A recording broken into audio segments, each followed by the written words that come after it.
आज के इस वीडियो में आपको बताएंगे कक्षा 10वीं के गणित के चैप्टर 1 वास्तविक संख्या के ऐसे प्रश्न जो आपके परीक्षा में बार बार पूछे जाते हैं।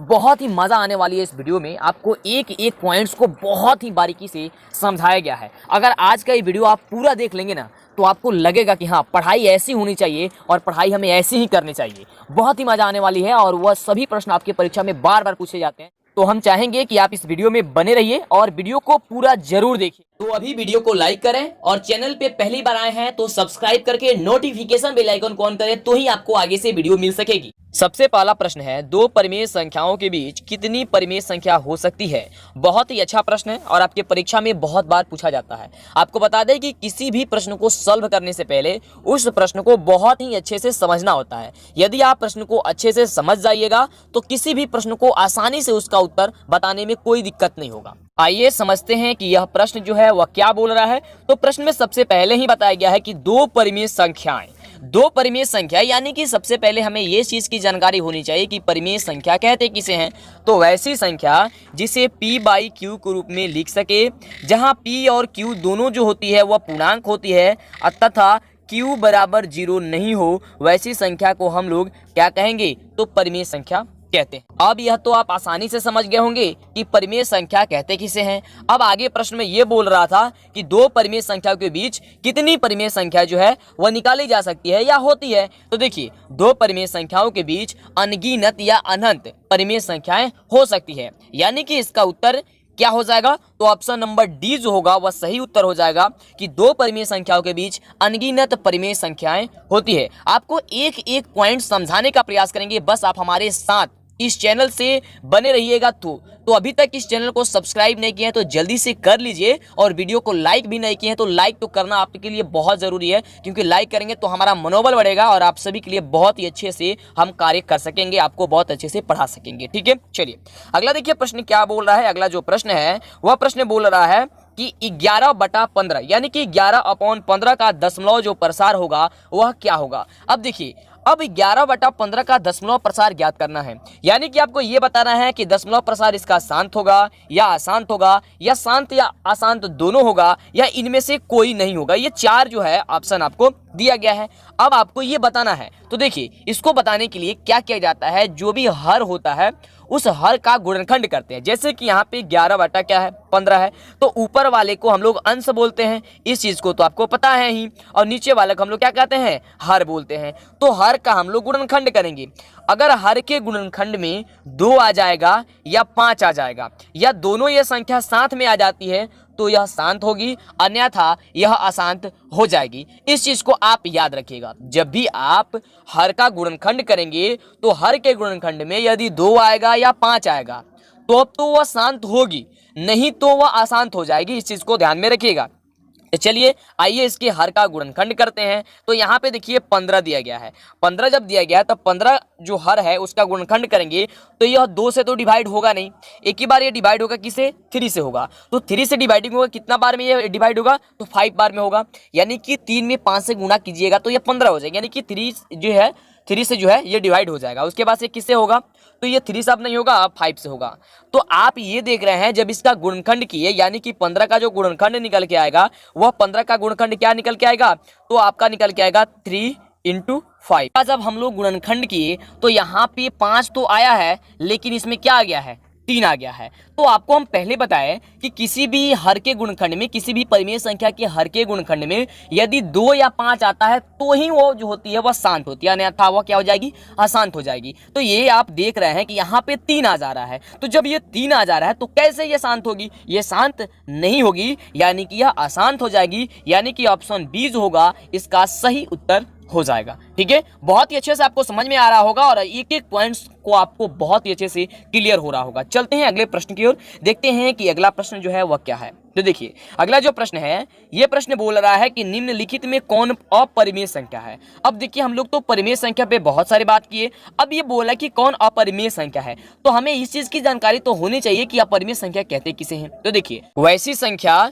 जिसे p/q के रूप में नहीं लिखा जा सकता है, जहां p और q पूर्णांक होती है और q बराबर नहीं होती है 0, वैसी संख्या को हम लोग अपरिमेय संख्या कहते हैं। यानी कि हम यहाँ पे ये देख रहे हैं कि परिमेय संख्या और अपरिमेय संख्या में ज्यादा कुछ का अंतर नहीं है, बस यहाँ पे हम लोग का यही अंतर दिखाई दे रहा है कि परिमेय संख्या में p अपॉन क्यू के रूप में लिख सकते हैं और अपरिमेय संख्या में p अपॉन क्यू के रूप में नहीं लिख सकते हैं, बस यही अंतर है। तो आइए देखते हैं कि 3 नंबर प्रश्न में कौन सा ऑप्शन है जो कि सही है, यानी कि कौन ऑप्शन जो है वह अपरिमेय संख्या है।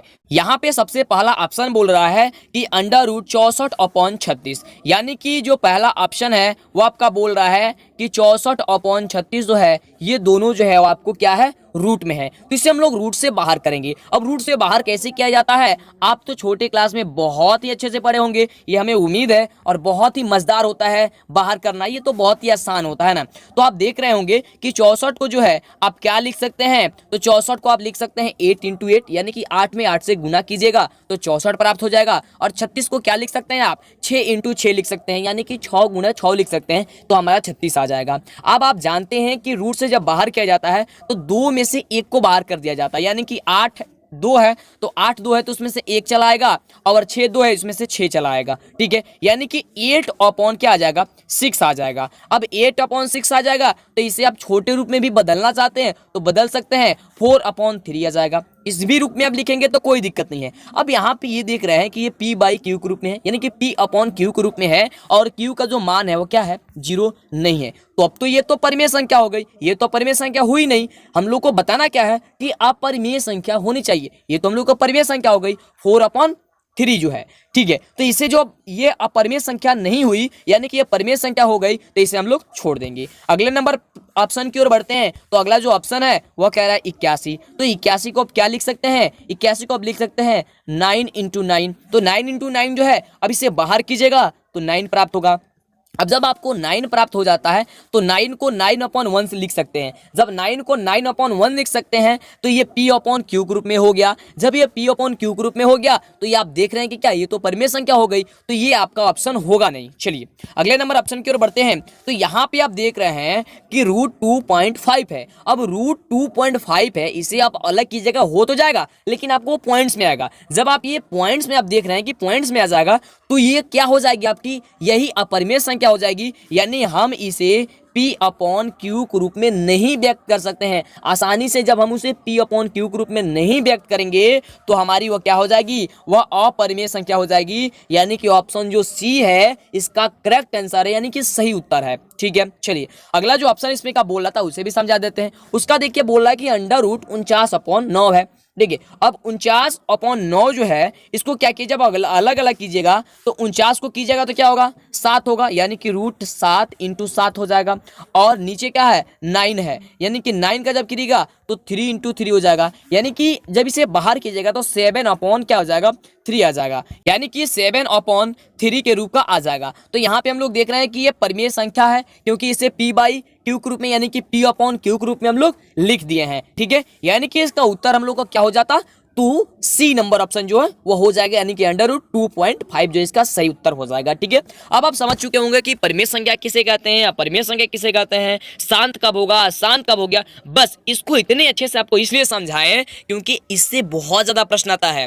देखिए यही प्रश्न हम नहीं कह सकते हैं कि आएगा, प्रश्न बदल भी सकता है। तो जब आप पूरे नियम के साथ आप पढ़े होंगे तब तो आप को कहीं पे भी दिक्कत नहीं होगा ना। तो इसलिए आप नियम पढ़िए, नियम क्या कर रहा है। वीडियो थोड़ा सा लंबा ही होगा तो क्या हो जाएगा, अपने भविष्य को यदि उज्जवल बनाना है तो कुछ तो मेहनत, कुछ तो करना होगा, है ना। और इन सभी प्रश्नों को एक बार अपनी कॉपी पे बना लीजिएगा और एक बार और वीडियो को देख लीजिएगा मेरे तरफ से, कि आपको अच्छे से और समझ में आ जाए, ठीक है। चलिए अगले प्रश्न की ओर बढ़ते हैं। अगला देखिए प्रश्न क्या कर रहा है, अब आपको कोई दिक्कत नहीं है, बहुत आसानी से आप बता देंगे, ठीक है। चलिए अगला प्रश्न क्या कर रहा है कि रूट 2 है एक, यानी कि रूट 2 जो है वह कौन सी संख्या है, वह परिमेय है, अपरिमेय है या प्रकृत है, या इनमें से कोई नहीं है, ये आपको बताना है। तो आपको तो बहुत अच्छे से पता है कि वैसी संख्या जिसे p/q के रूप में नहीं लिख सकते हैं वह क्या हो जाएगी, वह अपरिमेय संख्या हो जाएगी। तो यहाँ पे रूट 2 है, रूट 2 को आप लिख दीजिएगा p/q में, तो कहिएगा नहीं सर इसे हम आसानी से नहीं लिख सकते हैं, तो यह अपरिमेय संख्या हो जाएगी, यानी कि ऑप्शन डी सही उत्तर हो गया। बस ऐसा ही है, तो बहुत आसानी से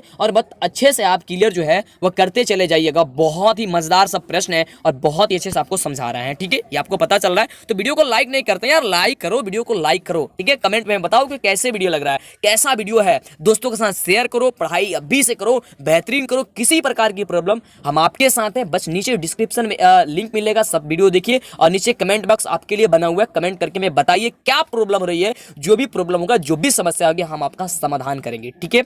लाइव टेस्ट चलती है, लाइव टेस्ट लेंगे, लाइव डाउट भी चलेगी, हर चीज हमारे क्लास पे जो है ना इस चैनल पे आपको बहुत अच्छे से कराई जाएगी, ओके। चलिए अगला देखिए प्रश्न क्या बोल रहा है। अगला प्रश्न है कि दो या दो से अधिक अभाज्य संख्याओं का मसा क्या होगा। अब देखिए अभाज्य संख्याओं का मसा क्या होगा। अब सबसे पहले आपको ये जानकारी तो होनी चाहिए ना कि अभाज्य संख्या कहते हैं किसे हैं। तो देखिए अभाज्य संख्या किसे कहते हैं, देखिए पहले आपको बता दें कि अंक किसे कहते हैं, संख्या किसे कहते हैं, भाज्य संख्या, भाज्य संख्या, ऋण संख्या, यौगिक संख्या, सम संख्या, विषम संख्या, मतलब जितनी भी संख्याएं होती है ये सभी आपको बता दिए हैं। प्लेलिस्ट में वीडियो मिलेगा, एक एक पॉइंट्स को वहां पे समझ लीजिए, ठीक है। वहां पे लिख के बहुत ही अच्छे से समझाए हुए हैं, ठीक है। वहां पे देख लीजिए, मैथ का बेसिक क्लास जो होगा उसी में आपको वीडियो मिल जाएगा, ठीक है। चलिए अब आप यहाँ पे समझाते हैं, फिलहाल यहाँ पे समझाते हैं, यहाँ पे समझ लीजिए, बाद में वीडियो देख लीजिएगा, ठीक है। चलिए यहाँ पे बोल रहा है कि अभाज्य संख्या, देखिए अभाज्य संख्या वैसी संख्या होती है जिसका दो से ज्यादा गुणनखंड होता ही नहीं है, यानी कि जब उसका हम गुणनखंड करेंगे तो दो से ज्यादा नहीं निकलेगी। जैसे एग्जांपल के माध्यम से 2 हो गया, 3 हो गया, इन दोनों का जब आप गुणनखंड कीजिएगा या डिवाइडिंग कीजिएगा तो ये 2 से ज्यादा नहीं होगी, यानी कि एक संख्या खुद से होती है और एक 1 से होती है। जैसे यहाँ पे 1 से हो जाएगी और यह 3 से हो जाएगी, यानी कि इन दोनों का गुणनखंड क्या होगा, 2 से ज्यादा नहीं होगा। तो ये हमारी जो संख्याएं हो जाएगी यह अभाज्य संख्या हो जाएगी। अब यही बोल रहा था कि 2 या 2 से अधिक अभाज्य संख्या का मसा जो होता है वो क्या होता है। तो सपोज मान लीजिए यही 2 संख्या है और इन्हीं 2 संख्या का हम लोग मसा निकाल लेते हैं कि देखते हैं कि मसा इसका क्या निकल के आ रहा है। तो देखिए 2 और 3 का मसा निकालते हैं, यानी कि महत्तम समापवर्तक यानी कि हाई कॉमन फैक्टर निकालते हैं। तो देखिए 2 से कितना बार में डिवाइड होगा 3, तो 1 के बार में चला जाएगा, यानी कि हो जाएगा यहाँ पे 2 में फिर ये क्या होगा, माइनस होता है, ये आपको पता है कैसे आप भाग विधि द्वारा मसा निकाला जाता है, ये तो आपको पता है। अब यहाँ पे 1 हो जाएगा, अब 1 को क्या करते हैं भाग में ले लेते हैं और फिर 2 को यहाँ पे लिख देते हैं। फिर अब क्या करेंगे, ये कितने बार में चला जाएगा, तो 2 बार में चला जाएगा और ये कट जाएगा। तो यहाँ पे देख रहे हैं कि यह हमारी मसा जो निकल के आती है, यहाँ का जो संख्या होती है वही आपका मसा होता है, यानी कि हाई कॉमन फैक्टर होती है। तो यहाँ क्या निकल के आएगा, तो 1 निकल के आएगा, यानी कि 2 या 2 से अधिक अभाज्य संख्या को जो मसा निकल के आएगी वह 1 निकल के आएगी, यानी कि इसका उत्तर जो हो जाएगा वह 1 हो जाएगा, ऑप्शन नंबर ए हो जाएगा। आइए और एक एग्जाम्पल के माध्यम से समझ लेते हैं, देख लेते हैं क्या सही बात है कि 1 ही निकलती है। तो आइए देखते हैं, तो हम 5 ले लेते हैं और 7 ले लेते हैं, ये दोनों जो है यह एक अभाज्य संख्या है। क्यों, क्योंकि इसका 2 से ज्यादा गुणनखंड नहीं निकलेगा। तो आइए अब हम इसका मसा निकालते हैं। तो 5 और क्या है, 7 है, तो ये किससे डिवाइडिंग होगा, तो ये 1 से डिवाइडिंग हो जाएगा, यानी कि 5 आ जाएगा। 5 अब आ गया तो इसको क्या करेंगे, घटाएंगे। अब घटाएंगे तो 7 में से 5 चला गया, तो क्या बच जाएगा, यहाँ पे 2 बच जाएगा। अब 2 बच गया तो फिर इसे क्या करेंगे, इसको भाग के रूप में जिस तरह आप करते हैं उसे कर लेंगे, फिर यहाँ पे आप 5 लिख देंगे, ठीक है। अब इसे किससे जाएगा, अब ये जो संख्या हो किससे जाएगा, तो 2 से जाएगा, यानी कि हो जाएगा क्या चीज, 4 हो जाएगा। 4 जब हो जाएगा तो नीचे बचेगा क्या चीज, 1 बचेगा। अब 1 बचेगा तो 1 को फिर आप क्या कीजिएगा, फिर इस तरह भाग के रूप में आप बना लीजिएगा, और जो ऊपर था यानी कि 2 था तो 2 को लिख लिए और फिर इसे इस तरह बना दिए। अब एक किस संख्या से जाएगा, तो कहिएगा कि सर ये 2 से जाएगा, तो 2 से जाएगा तो 2 से ये कट जाएगा, यानी कि इसका मसा जो है वो क्या निकल के आएगा, तो 1 निकल के आएगा। या आप यहाँ पे 0 भी रख सकते हैं, घटाएंगे तो 0 या काट भी सकते हैं, कोई दिक्कत नहीं है। तो यहाँ पे इसका मसा क्या निकल गया, तो 1 निकल के आ गया, यानी कि 2 या 2 से अधिक अभाज्य संख्या जो मसा होती है वो 1 होती है। ये तो हमने बहुत अच्छे से समझ लिया। अब आगे से कोई भी प्रश्न आएगी हम लोग बता देंगे कि 2 या 2 से अधिक अभाज्य संख्या का मसा क्या होती है, 1 होती है। रटना नहीं है, समझना है, समझ करके चलिएगा तो आगे आपको बहुत ज्यादा फायदा होगी, ठीक है। चलिए अगले प्रश्न की ओर बढ़ते हैं। अगला देखिए प्रश्न क्या बोल रहा है। अगला जो प्रश्न है वो बोल रहा है कि निम्नलिखित में कौन परिमेय संख्या है, ठीक है। परिमेय संख्या कौन है, अब आपको पहले तो बता दिए कि परिमेय संख्या कहते किसे हैं। परिमेय संख्या वैसी संख्या जिसे P/Q ग्रुप में लिख सके। ध्यान से देखिए, तो √3 ऑप्शन नंबर ए है। तो √3 जो क्या है, इसे P/Q में नहीं लिखेंगे, यानी कि यह परिमेय है। अब ऑप्शन बी है, तो ऑप्शन जो बी है वो बोल रहा है कि 2 √2 अपॉन √2। यहाँ पे देख रहे हैं कि ये भाग में क्या है, √2 है, तो √2 से √2 कैंसल, यानी कि कट गया, बचा क्या चीज, केवल 2। तो जब ये 2 बचा तो 2 को 2/1 लिख सकते हैं, यानी कि 2/1 लिख सकते हैं, यानी कि यह परिमेय संख्या हो जाएगी। क्यों? क्योंकि इसे P/Q के रूप में लिख दिए। तो जब इसे P/Q के रूप में लिख दिए तो हमारी क्या हो जाएगी, परिमेय संख्या हो जाएगी, और यही पूछ रहा था, तो यही आपका उत्तर हो जाएगा। ठीक है, चलिए ये आगे 2 और है ऑप्शन, उसको भी बता देते हैं। बोला है कि 4 + √5। अब देखिए 4 + √5, तो किसी भी संख्या में आपको बताया है बहुत अच्छे से, पिछले वाले वीडियो देखेंगे तो अच्छा से समझ में आया होगा कि किसी भी अपरिमेय संख्या में जब अपरिमेय संख्या को जोड़ते हैं, घटाते हैं, ठीक है, या गुना कर देते हैं या भाग कर देते हैं, तो हमारी जो होती है वह अपरिमेय ही होती है। तो यहाँ पे √5 एक क्या है, अपरिमेय है, और इसमें 4 जो है वो परिमेय है, इसे दोनों को जोड़ा गया है, तो ये टोटल संख्या जो बन जाएगी, सभी संख्या जो ये बन जाएगी वह अपरिमेय हो जाएगी। तो ये तो परिमेय होगी नहीं। अगला कह रहा है कि √6 भी क्या है, यह एक अपरिमेय संख्या है, क्योंकि इसे भी P/Q के रूप में नहीं लिख सकते हैं। ठीक है, चलिए यानी कि इसका उत्तर क्या हो जाएगा, ऑप्शन बी हो जाएगा। ठीक है, चलिए अगले नंबर प्रश्न की ओर बढ़ते हैं। अगला जो प्रश्न है वह क्या बोल रहा है, प्रश्न है कि 2 क्रमिक सम संख्याओं का एसे क्या होता है। देखिए अब 2 क्रमिक सम संख्या, अब सम संख्या तो पता होनी चाहिए ना कौन सी होती है सम संख्या, तो ये तो बहुत आसान है। सम संख्या किसे कहते हैं, जो 2 से डिवाइडिंग हो जाती है उसे सम संख्या कहते हैं, या जिसके अंत में 2, 4, 6, 8 होती है उसे सम संख्या कहते हैं, यानी कि 0, 2, 4, 6, 8, 10 होती है उसे हमने क्या कहते हैं, सम संख्या कहते हैं। अब बोला है कि 2 क्रमिक का मतलब होता है कि 2 लगातार, यानी कि 2 लगातार का मतलब क्या हो गया, मान लीजिए कि 2 हो गया, 2 के बाद सम संख्या क्या आएगा, 4 आएगा, 4 के बाद क्या आएगा, तो 6 आएगा, इस तरह से। तो इस तरह से जो 2 लगातार संख्या हो गई, मान लीजिए कि 2, 4 या 4 या 6, ठीक है, इन 2 संख्याओं का जो HCF होगा, यानी कि हाई कॉमन फैक्टर जो होगा, मसा जो होगा, वह क्या निकल के आएगा, ये आपको बताना है। ठीक है, तो आइए निकालते हैं। तो 2 और 4 को ही निकाल लेते हैं। तो देखिए 2 और 4 का जब आप निकालिएगा, भागी विधि से जब निकालिएगा, तो ये किससे डिवाइडिंग हो जाएगा, यानी कि 2 से कट जाएगा, तो आ जाएगा क्या चाहिए, यहाँ पे 4, 2 में 2 से करेंगे 4, यहाँ पे कट गया, तो क्या आ गया, 0 आ गया या कट गया, तो मसा क्या निकल के आएगा, 2 आएगा। तो आप कह सकते हैं कि 2 या 2 से अधिक सम संख्या का जो मसा होता है, या क्रमिक सम संख्या का जो मसा होता है वो क्या होता है, 2 होता है, यानी कि उसका उत्तर क्या हो जाएगा, बी नंबर हो जाएगा। और भी जो है आप चेक कर लीजिएगा, और भी सम संख्या ले लीजिएगा, लगातार होनी चाहिए, ये चीज को ध्यान रखिएगा, लगातार सम संख्या होनी चाहिए तो ही होगा। ठीक है, तो क्या हो जाएगी, 2 होती है। ठीक है, समझ गए, इसका आंसर क्या हो जाएगी, 2 हो जाएगी। अगले नंबर प्रश्न की ओर बढ़ते हैं। अगला देखिए प्रश्न क्या बोल रहा है, बोला है कि किसी धनात्मक पूर्णांक a तथा b के लिए a, b का मसा इंटू a, b का लसा निम्न में से किसके बराबर हो जाएगा, ये आपको बताना है। यानी कि ab का लसा और ab का मसा, यानी कि a और b 2 संख्या है, इनका यदि हम लो कॉमन फैक्टर निकालते हैं और हाई कॉमन फैक्टर निकालते हैं, यानी कि लघुत्तम समापवर्तक निकालते हैं और महत्तम समापवर्तक निकालते हैं, तो हम देखेंगे इनको गुणा करके कि इसका मान क्या आता है। तो ध्यान से देखेंगे, a और b का जब आप क्या निकालिएगा, मशा निकालिएगा, यानी कि हाई कॉमन फैक्टर जब आपका निकालिएगा तो इसका 1 निकल के आएगा। अब 1 कैसे निकल के आता है उसको ध्यान से देखिए। देखिए 2 विधि से इसे हम क्या करेंगे, इसे हम लोग गुणनखंड विधि से निकालेंगे। ठीक है, तो आसानी से निकल जाएगा। ठीक है, इसे भाग विधि से नहीं निकालेंगे। देखिए तो जब हम a का गुणनखंड करेंगे तो 1 × a आएगा, और b का गुणनखंड करेंगे तो 1 × b आएगा। ठीक है, अब हम आपको बताए हैं कि गुणनखंड विधि में जब आपको HCF निकालना होता है, यानी कि महत्तम समापवर्तक निकालना होता है,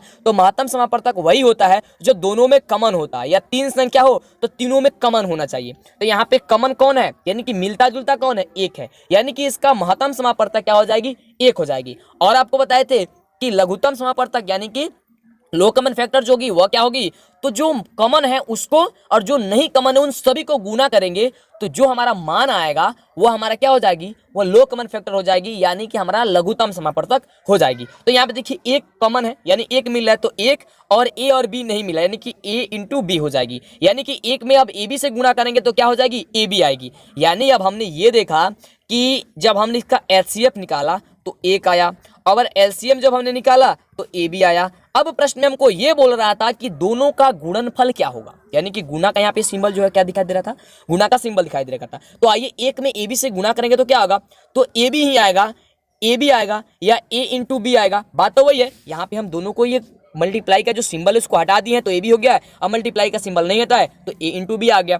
तो ये दोनों में से देखेंगे कौन सा सिंबल का यूज किया, मतलब कौन से तरीका का लिखा है। तो देखेंगे आप कि a × b लिखा, यानी कि a × b के रूप का लिखा हुआ है, तो a इंटू बी का रूप में लिखा है, तो यही आपका क्या हो जाएगा, उत्तर हो जाएगा। समझ गए कैसे बनाया जाता है ये बहुत ही आसान प्रश्न था, लेकिन आपको बहुत ही कठिन लग रहा होगा कि ए बी का मसा कैसे निकालेंगे, लसा कैसे निकालेंगे, यानी कि लघुत्तम समापवर्तक और महत्तम समापवर्तक निकालेंगे कैसे, आपको तो पता चल गया कैसे निकालते हैं। चलिए बहुत अच्छा, अगले प्रश्न की ओर बढ़ते हैं। अगला देखिए प्रश्न क्या बोल रहा है। अगला प्रश्न है कि यूक्लिड विभाजन एल्गोरिथम में दो धनात्मक पूर्णांकों के निम्न में से किसे परिकलित करने की तकनीकी है। अब देखिए जो यूक्लिड विभाजन एल्गोरिथम में होती है, ये आपको पूछ रहा है कि इसे किसे निकालने की जो होती है वो परिकलित मतलब कि ये परिकलिती होती है, यानी मतलब किसे क्या निकाला जाता है इसे, ये पूछ रहा है आपसे, है ना। तो आपको बता दें कि यूक्लिड विभाजन एल्गोरिथम में जो है उसे आपको एचसीएफ निकाला जाता है, यानी कि हाई कॉमन फैक्टर निकाला जाता है, जो कि आपके पहले ही एक्सरसाइज में है और पहले एक्सरसाइज को बहुत ही अच्छे से हम भी बताए हैं। तो प्लेलिस्ट में सभी वीडियो मिलेगी, वहां से आप जाएंगे देखेंगे,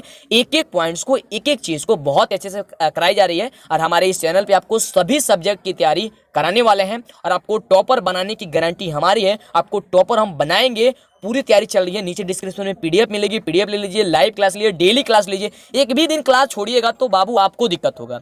ये मत आप कभी समझिएगा कि हाँ आज हम वीडियो अपलोड कर दिए तो ठीक है, आज तो अपलोड है तो हम कल भी देख सकते हैं, नहीं, ऐसा कीजिएगा तो दिक्कत होगा, क्योंकि रोज वीडियो आएगी और रोज वीडियो आएगी तो वीडियो ज्यादा हो जाएगी, फिर आप देख नहीं पाइएगा, एग्जाम आएगा सर पे, कहेगा अरे यार अब क्या करें, हम हमसे कई बार सवाल आप पूछेगा, तो फिर आपको आगे परेशानी होगी। अभी से पढ़ाई कीजिए, बहुत ज्यादा आपको हेल्पफुल मिलेगी, बहुत ज्यादा मजा आएगा, ठीक है।